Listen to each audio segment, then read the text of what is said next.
Bonjour à tous, je suis ravie de vous retrouver pour un nouveau journal. Voici donc les titres de ce mardi 8 juillet. Les grandes surfaces du littoral sont aux couleurs des vacances. On est donc bien loin de l'installation des fournitures scolaires comme dans d'autres magasins implantés dans les terres.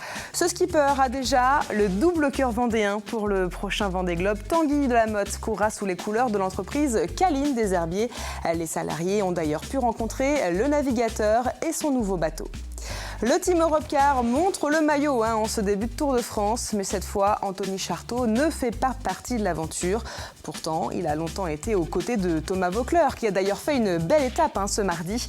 Anthony Charteau, lui, a raccroché et aujourd'hui, il regarde la course avec nostalgie. Il nous racontera. Les vacances sont donc débutées ce lundi pour tous les petits Vendéens. La fin de l'année scolaire sonne donc réellement le début de la saison pour les professionnels. Alors du côté des grandes surfaces du littoral, tout est mis en place pour accueillir les touristes. On est donc loin de l'ambiance de rentrée scolaire observée dans certains magasins implantés dans les terres. Reportage dans une grande enseigne d'Olonne-sur-Mer avec Anthony Jamin. Des ballons, des jouets de plage, des barbecues ou encore des tongs. Ici, pas la moindre trace de cartable, cahier ou crayon. Car l'été ne fait que commencer. Je trouve ça très bien même, parce que la rentrée doit garder son caractère exceptionnel. Je suis enseignante et j'aimerais pas avoir des cartables tout de suite. C'est pas le moment. Voilà, c'est très bien au contraire. Bravo. Alors évidemment, les gens arrivent en vacances, on n'a pas envie de leur parler de la rentrée et de la reprise du travail. Donc nous, on a un petit peu cette particularité-là, c'est qu'il faut présenter les produits du moment. Alors on voit que nous, on garde beaucoup plus longtemps que les magasins à l'intérieur des terres tout ce qui est produits d'été, de plage, les maillots de bain, les jouets de plage, mais aussi tout ce qui est camping. Pour faire face à l'affluence des touristes, 90 saisonniers viennent en renfort pour les mois de juillet et d'août. Essentiellement des postes de remplissage rayon ou de service, à l'image de ce point dégustation de produits régionaux. Les gens, quand ils viennent en vacances, sont contents de repartir avec un produit typique. Donc on met tous les produits vendéens dans l'allée centrale du magasin pour que ça déclenche des achats d'impulsion. L'autre rayon à surveiller de près, c'est l'espace boucherie et particulièrement les grillades. Côte de porc aromatisée, saucisses surtout beaucoup, et tout ce qui est assaisonné. Grillades, barbecue, brochettes, voilà, on pense qu'à ça. Il n'y a que ça de bien. On se fait plaisir, on est en vacances, voilà.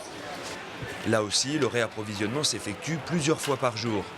Durant ces 2 mois d'été, cette enseigne de la grande distribution réalise un chiffre d'affaires 50% supérieur à celui d'un mois dit ordinaire. Et à 2 mois de la rentrée, l'actualité, c'est aussi la réforme des rythmes scolaires. Alors, comment vont s'organiser les écoles en septembre prochain? Au Château d'Olonne, exemple, les 3 écoles primaires du public passeront aux 4 jours et demi. La municipalité vient donc de présenter sa nouvelle organisation. Désormais, les enfants auront classe le mercredi matin et les activités demandées à l'occasion de ce nouveau rythme se dérouleront sur 2 après-midi. Les petits pourront alors profiter d'activités sportives, culturelles et même scientifique. Un changement qui a demandé 9 mois de concertation entre la commune, les écoles, les associations de parents d'élèves et les accueils de loisirs. Tout s'est plutôt bien passé, oui, dans la mesure où la volonté était de véritablement mettre en place ces rythmes scolaires, mais tout ne s'est pas passé aussi facilement que le résultat peut le laisser apparaître. Il a fallu bien évidemment transposer ce qu'étaient nos animateurs du mercredi matin au centre de loisirs, les transposer en rythme éducatif pour les après-midi au travers des écoles, et en même temps imaginer, puisque c'était bien là la volonté de la ville, imaginer aussi que le contenu serait une composante importante, je dirais, dans la réussite de ces rythmes scolaires. Et précisons que le passage aux 4 jours et demi a également des conséquences sur l'organisation au sein même des services municipaux, puisque c'est en effet le personnel de la commune qui animera ces activités. Pour l'année 2014-2015, la réforme des rythmes scolaires représentera donc un coût de 120 000 € pour la ville du Château d'Olonne. Et du côté de La Roche-sur-Yon, on a appris hier soir que l'école hors contrat qui devait ouvrir en septembre prochain, finalement n'ouvrira pas. Ce projet d'école indépendante de la direction de l'enseignement privé avait provoqué une levée de boucliers avec plusieurs manifestations. Une médiation avait alors été mise en place par l'évêque de Luçon. Et hier, dans un communiqué, l'association a indiqué renoncer à son projet dans un souci d'apaisement. L'association précise par ailleurs qu'elle explorera de nouvelles pistes au cours de l'année 2014-2015. Cette information à présent qui va certainement intéresser ceux qui envisagent d'acheter une maison ou un appartement. Les taux de crédit immobilier sont encore à la baisse, autour de 2,8% en moyenne. Ils sont d'ailleurs plus bas dans l'ancien que dans le neuf. Un mot à présent sur ce grand excès de vitesse. Un motard a été pris à 162 km/h au Sables d'Olonne, alors que la limite autorisée est de 70 km/h. Inutile de préciser que sa moto et son permis lui ont été retirés sur le champ. Quelques images à présent du Secours catholique qui vient de signer une convention avec le service pénitentiaire d'insertion et de probation de la Vendée. Le SPIP, c'est donc ce service de l'administration pénitentiaire qui s'occupe notamment de la sortie définitive des détenus. Des missions qu'elle aurait du mal à remplir sans l'aide des bénévoles d'associations caritatives comme le Secours catholique. Ce rôle d'accompagnement, c'est d'abord de lutter contre l'isolement de ces personnes et de leurs familles. C'est de renforcer ce que nous faisons au titre de l'accueil des familles détenues à la maison d'arrêt de la Roche-sur-Yon. Et puis aussi d'autres actions ponctuelles, comme par exemple le colis de Noël, la possibilité pour les personnes détenues de pouvoir offrir un cadeau de Noël, un jouet par exemple à leurs enfants. Mais c'est aussi de favoriser dans les meilleures conditions possibles la sortie d'une personne actuellement détenue. Et Jean-Marie Pogu, qui n'est désormais plus à la tête du Secours catholique de Vendée. Yvon Vendée, il avait un nom prédestiné, le remplace. Il était jusqu'alors vice-président. Précisons que le Secours catholique de Vendée serait l'une des antennes départementales de France qui compte le plus de bénévoles. 2300 personnes la font vivre, en effet. L'actualité, c'est aussi le Vendée Globe qui se prépare. La prochaine édition partira en 2016. Avant ça, les skippers sont évidemment déjà dans la course. À l'image de Tanguy de Lamotte, il repart pour une deuxième édition, mais cette fois sous les couleurs vendéennes. Son nouveau sponsor n'est autre que Caline, le fabricant de fenêtres des Herbiers, est partenaire à 50% avec l'association Initiative Cœur. Ce week-end, les salariés vendéens ont donc pu rencontrer le navigateur et son nouveau bateau.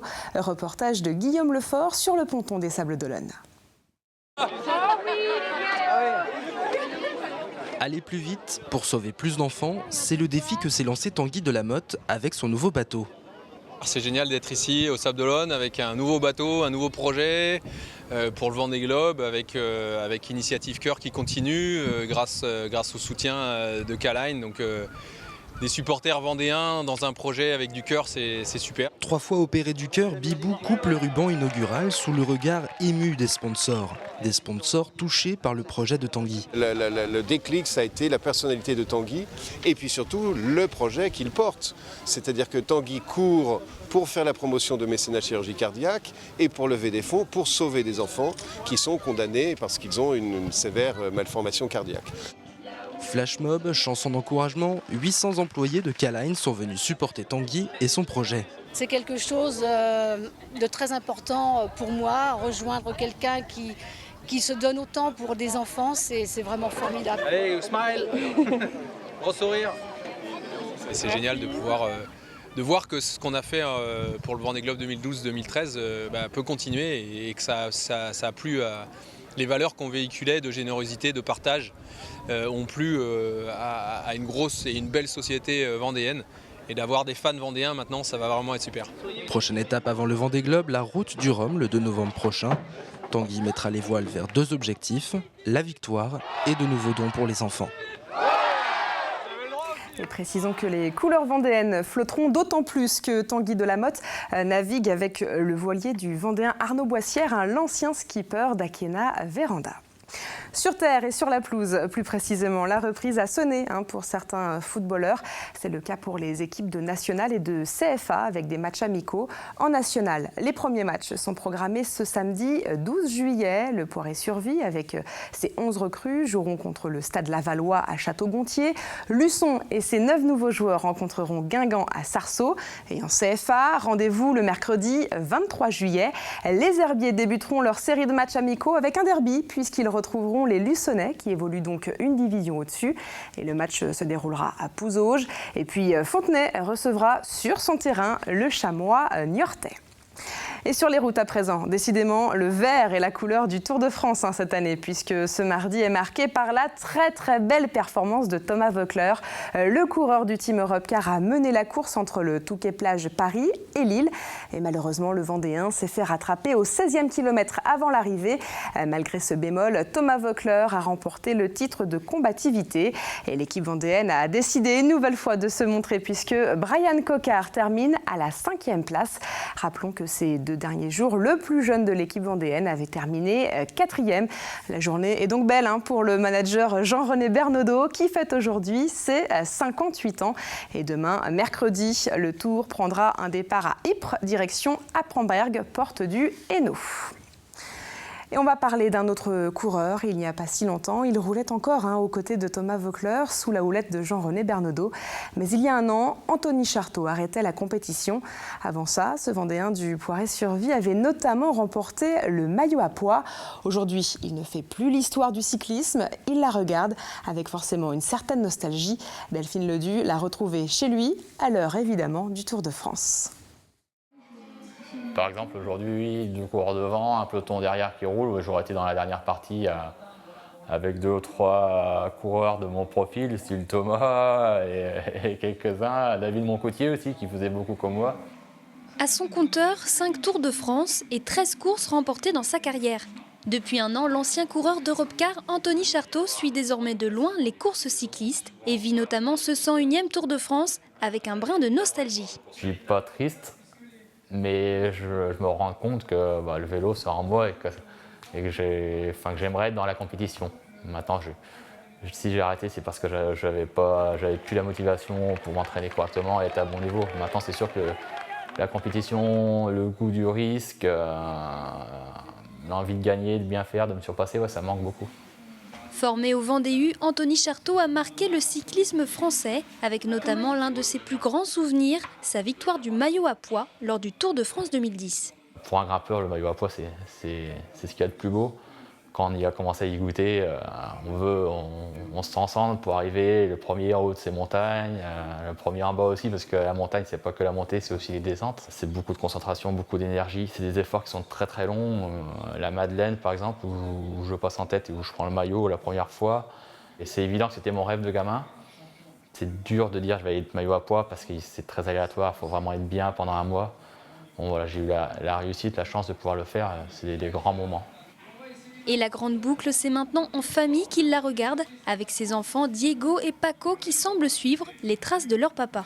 Je voulais faire un peu comme papa et puis j'aime bien le vélo. J'ai rien fait de spécial pour qu'il fasse du vélo ou qu'il suive le vélo, mais ils m'ont regardé depuis qu'ils sont bébés, ils m'ont regardé à la télé, ils ont regardé mes amis à la télé. Et, voilà, je pense que pour eux, c'est naturel de regarder aussi le Tour de France. Ils ont l'impression que c'est normal, que c'est une course comme ils font le dimanche, en fin de compte.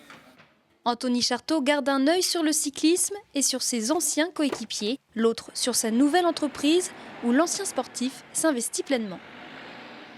Et précisons que les images ont été tournées hier, lundi, et notez qu'Anthony Charteau n'a pas totalement arrêté puisque le Vendéen propose une analyse de chaque étape du Tour de France sur le site officiel du Team Europcar. Et puis avant de refermer ce journal, on jette un œil du côté du ciel et ce mercredi devrait débuter sous le soleil. Mais les nuages seront à nouveau au rendez-vous dès le début d'après-midi et les températures resteront encore loin des normales de saison et c'est malheureusement ce que vous confirme Armelle Pavageau dans un instant dans la météo complète. C'est la fin de ce journal. Merci à vous de nous avoir suivis. On se retrouve évidemment comme chaque jour demain.